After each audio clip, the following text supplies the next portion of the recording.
Tim Noonan auf dem Trip seines Lebens. Ich bin im Altaigebirge und trainiere als Teil eines alten Übergangsrituals mit einem Steinadler die Jagd auf Steppenfüchse.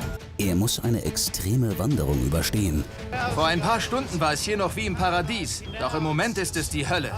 Und einen wilden Jäger zähmen. Entschuldige, ich gebe mein Bestes. Wird Tim diese Tests bestehen? Nun kommt der Moment der Wahrheit.